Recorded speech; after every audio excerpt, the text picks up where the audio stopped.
So, hi Gemini, my name is Chris. Oops. My name is Chris, and this is your reading for October. And one card I haven't even started, but here it is. That's the center of your reading. It just sprung out. Here it is, the Eight of Swords. Come on. Center of your Celtic cross. Are we a little afraid? Are we a little overthinking? What is this? So, yeah, we're in it. There's the Moon card, subconscious energy, right? Okay. What is the foundation? The Four of Pentacles. We've seen that in the Aries reading. Two of Wands. There's the Seven of Swords in your past. That's the reason.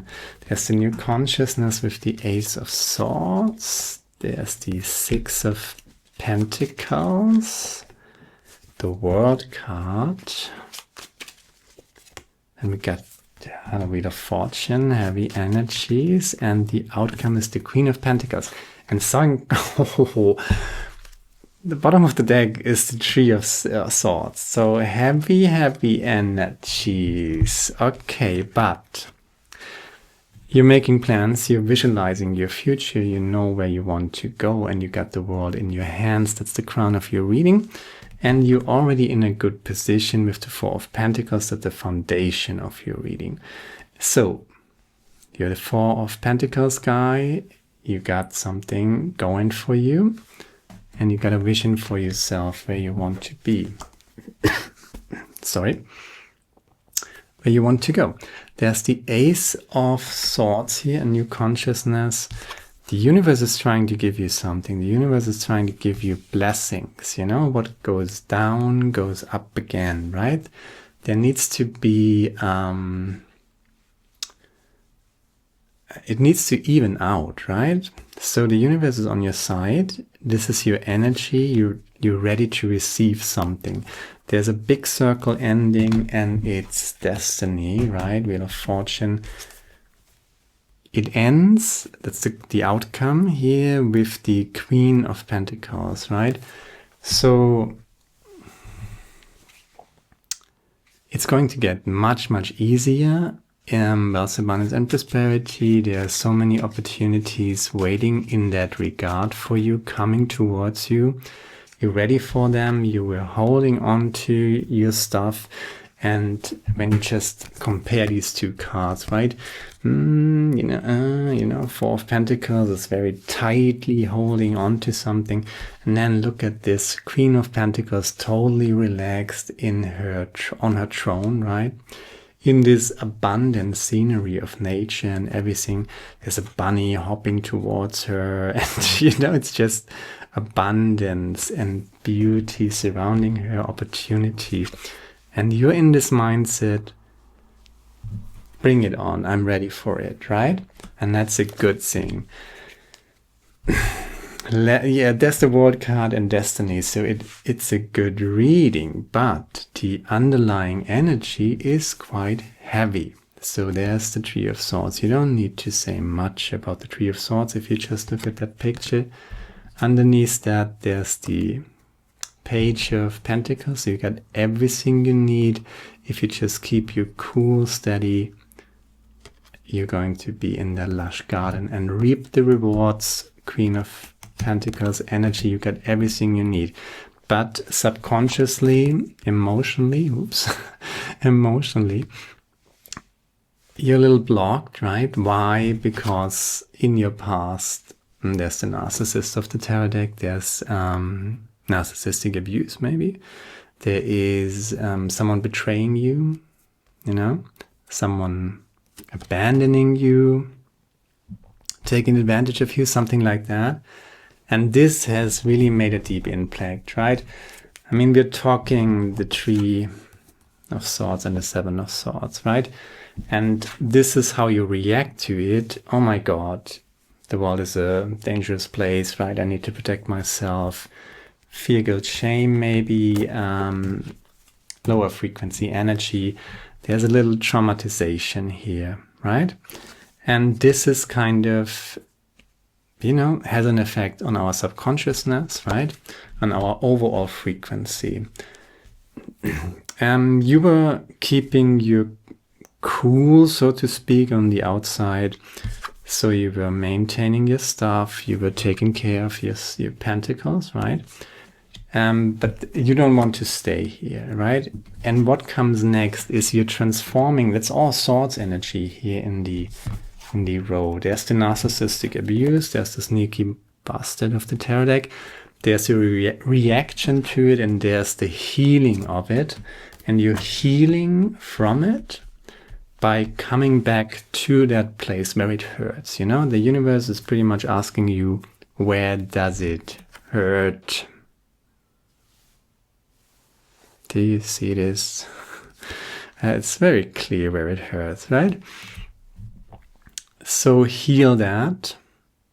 You try to work your way through it, but that alone doesn't cut it, right? You need a new consciousness, Ace of Swords. You're ending the circle of being the wounded warrior, victimhood, So you untie, you're cord cutting, you're using that Ace of swords to cord cut yourself, cut the cord from whatever is still having an emotional subconscious hold on to you. And if you release that, if you let it go, you're totally ready for it, right? And you know what to do. I'm not telling you anything that you don't know, but the time is ready now. There's the World card in the outside position. Maybe you have to meet people to finish that, to overcome that, right? Sometimes a new love is the best healing for an old love, right? So if people hurt you or abused you or took advantage of you, sorry, you're not fully healing yourself. That's the first response. You're taking your time, your distance from the city, so to speak. There's the city in the background, but the Four of Pentacles guy keeps his distance. So, I need time I need space, right? But to actually heal and complete that healing circle, and that's exactly what you're doing here, right? You need to, that's in the outside world position, how you relate to other people, how other people relate to you, closure through other people, so to speak, right? New friendships, maybe a new love, maybe it's too early for a new love, but certainly new friendships are going to help you a great deal, meeting new people, basically. Three of Wands, clarifying the Knight, the Eight of Swords, Queen of Cups, clarifying the Moon card. Yeah, King of Wands, clarifying the Four of Pentacles, Temperance, right? That's what you're looking for. You're trying to regain balance. There's the Star card. And there's the Star card clarifying the Seven of Swords. There is narcissistic abuse here, right? That's the narcissist of the tarot deck, in my book at least. So, clarified by the Star card. If someone betrays you, if someone rips you off, lies, steals, whatever, betrays you in whatever way, right? Being a real narcissist towards you and exploits you and whatever. Whatever happened, that hurts. Of course it hurts, right? And it brings you into this Eight of Swords energy. And it hurts your subconsciousness and lowers your frequency. But you were doing exactly the right thing. You were working through it. You were holding on to it. You were taming your emotions and your passions, not suppressing them, but becoming very aware of them and focusing them on stability. And that brings on this new consciousness, and you're totally ready to receive a blessing here from the universe. And the blessing comes in through other people. That's destiny, right? Wheel of Fortune. And then everything gets much, much easier. But what I wanted to say about this combination with the Seven of Swords and the Star card, yeah, that's betrayal. That's narcissistic abuse. But you know what? Good riddance, right? If you hopefully you kicked these people out of your life, right? And in a way, that narcissistic abuse or that betrayal or whatever happened, right? Imagine your life with these people still in them. Wouldn't that be horrible? You know? So maybe you kicked out a few people out of your life because they betrayed you. But that in itself is a tragedy, and maybe even it was traumatic, right? But there's also the Star card clarifying this Seven of Swords guy. It's also a blessing in disguise, because sometimes toxic people you need to get rid of them, right? You don't want them in your life. But when they betray you, when they take advantage of you, they are revealing themselves to you, right? And otherwise you wouldn't have seen their real face. But since they betrayed you and they really try to lower your frequency and poison your subconscious energy, right? And to some extent they were successful, but you're coming back from it, you're healing with the Ace of Swords, World card. I said that all. Queen of Pentacles, it ends well, so you got this. See it as a blessing in disguise, you know?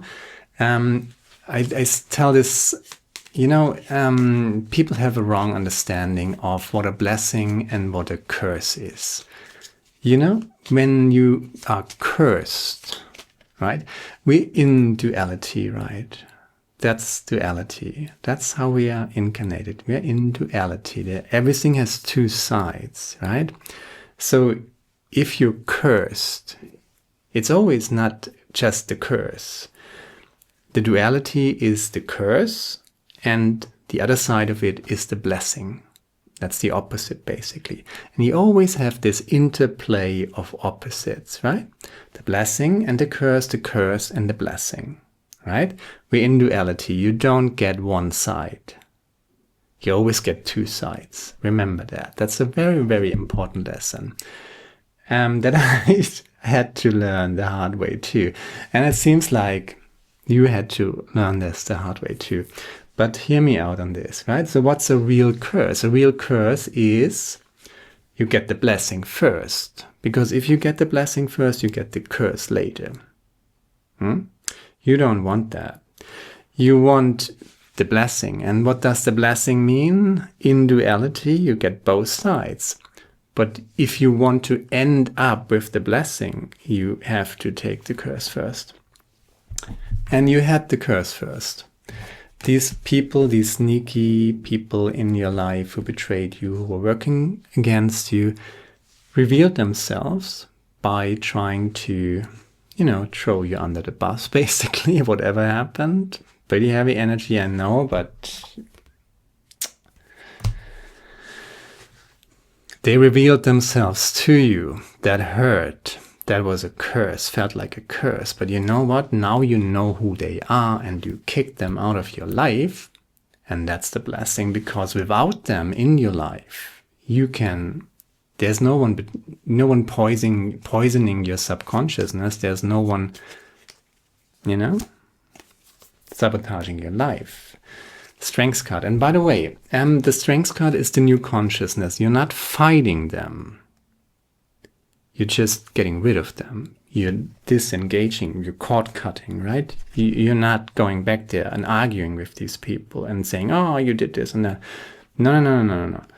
You're not wrestling the lion, Strengths card. You're taming the lion, but you're focusing your energy and you take it away from these people and you focus it on yourself, on your own projects, on what you want to create in your own life. And these people are out and they revealed themselves, and since you cord cut yourself free from them, that's when the blessing comes in, because all the energy that were occupied by these toxic people is now free, and you can use this energy for yourself. And that's the new consciousness. You're not going back and fight them. You're not thinking about them and, rage and anger and lust for revenge. No. Because why? If you fight something, you actually give it energy. And the narcissist he doesn't want to win the argument. He just lives for the argument. He wants the drama, and he wants to keep you in drama all the freaking time. And you're getting there. You're getting there. There's the, And again, you're going to meet the narcissist in many forms in your life. And just don't take the bait. They will try to bring you back into their drama. They will try to provoke you. They will try to trigger you. Do not engage. Cut them out of your life. That's the blessing. If you really do that, and you got the sword for it, right? Clarified by the Strength card, and this lady is not wrestling the lion. She is taming the lion, her inner passion, or I don't know how to say this, Don't see it, when you meet these people, don't see it as the bait. Don't take the bait. See it as training. But they are good people too, right? And you have to meet these good people. You owe it to yourself. Wheel of Fortune, clarified by the Ace of Cups here. That's what true self-compassion and self-love means. Right? This was a blessing in disguise. Yes, it hurt, but it allowed you to see the people, the toxic people in your life, as who they really are. Queen of Wands, clarifying the Queen of Pentacles, which is perfectly alignment. You got the King of Swords here as well. So you're manifesting big time. You're manifesting from your passion, from this new consciousness, from all the lessons that you've learned, and you're healing through self-love and self-compassion. And you're not isolating yourself, but you're insulating yourself, right? So bottom of the deck, Eight of Pentacles, right? Working on yourself. But you did that, and it's wonderful. It's a beautiful reading. I'm really happy for you. It started pretty heavy. Enlightenment. Here we go. Yeah, you learned something. If you really learn this, what I just talked about with duality, right? It's not just a blessing. It's always blessing and curse. Curse and blessing. That's the duality. Always the opposites. It's not just the night. It's the night and the day. It's not just the day. It's the day and the night. You can't have a day without a night. And just like that, you can't have the curse without the blessing, and you can't have the blessing without the curse. So you rather get the curse first. If you want a degree, right? Well, you have to put in the work first. That's not exactly nice. It's great to get, stand on stage or whatever celebration you've got and receive your degree and get a photo and be totally proud of yourself. That's the blessing, right? But the curse comes first. You go to class and you learn and you take the exams and everything. You have to invest something and you have to sweat through something, and then you get the reward. If you get the reward first, you're paying later, and you don't want that. 12, because that's the real curse. Liberation, enlightenment. There's no need to hide behind a persona that you think others will find more acceptable. The real you is far more beautiful. You are not your personality, not your job qualifications or achievements. You are not your successes or failures or any other earthly thing. Who you are is far more noble and precious than anything you can possibly imagine. I'm as bad as the worst, but thank God I'm as good as the best. Walt Whitman. And he's playing with dualities as well, good and bad, right? Night and day, blessing, curse. If you see it like that, what goes down comes up again, right? And you rather go down first, because then you come up again. What you get last is always the defining aspect of the duality. Curse, blessing, that's the real blessing. If you get the blessing first and the curse later, that's the real curse. So you got the curse first, and that is the blessing in disguise. See it like that, and I hope I made myself clear, and I hope I reached someone out there. And if I reached you and it means something to you, let me know in the comments. Thank you very much for that. Share, like, subscribe, leave a comment, and that's all I got. Now, bye, my friend. See you soon. Ciao.